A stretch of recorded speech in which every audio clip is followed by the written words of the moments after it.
നമസ്കാരം. Trust carefully, സൂക്ഷിച്ച് വിശ്വസിക്കുക. പലപ്പോഴും നമ്മൾ എന്താണ് പറയാറുള്ളത്? നമ്മൾ ഒത്തിരി പേരെ വിശ്വസിച്ചു, അവരൊക്കെ നമ്മളെ പറ്റിച്ചിട്ട് പോയി. അല്ലെ, നമുക്ക് ഏറ്റവും പ്രിയപ്പെട്ട നമ്മൾ വിശ്വസിച്ച ആൾ നമ്മളെ പറ്റിച്ചിട്ട് പോയി.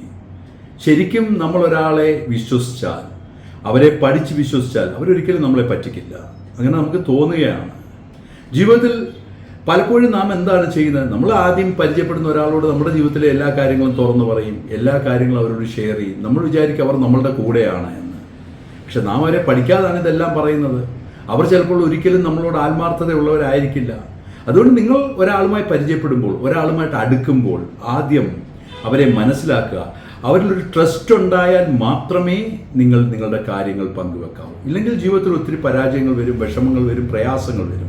അവരെ പഴി പറഞ്ഞിട്ട് കാര്യമില്ല. നിങ്ങളുടെ തെറ്റാണ്. നിങ്ങൾ അവരെ വിശ്വസിച്ചതാണ് നിങ്ങളുടെ തെറ്റ്. അതുകൊണ്ട് ഇനി നിങ്ങൾ മറ്റുള്ളവരെ പരിചയപ്പെടുമ്പോൾ, പുതിയ ആളുകളുമായി സൗഹൃദം കൂടുമ്പോൾ നിങ്ങൾ ചെയ്യേണ്ട കാര്യം അവരെ നന്നായി പഠിക്കുക. പഠിച്ചതിന് ശേഷം മാത്രം അവരെ വിശ്വസിക്കുക.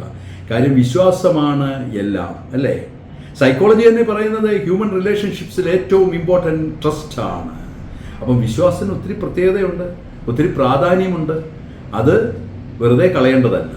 തീർച്ചയായും നിങ്ങളുടെ ജീവിതത്തിൽ നല്ല വിശ്വസിക്കാൻ പറ്റുന്ന സുഹൃത്തുക്കൾ ലഭിക്കട്ടെ, വിശ്വസിക്കാൻ പറ്റുന്ന ആളുകൾ ലഭിക്കട്ടെ എന്ന് ഞാൻ പ്രാർത്ഥിക്കുന്നു. ഞാൻ ഡോക്ടർ ഡഗ്ലസ്. Thank you.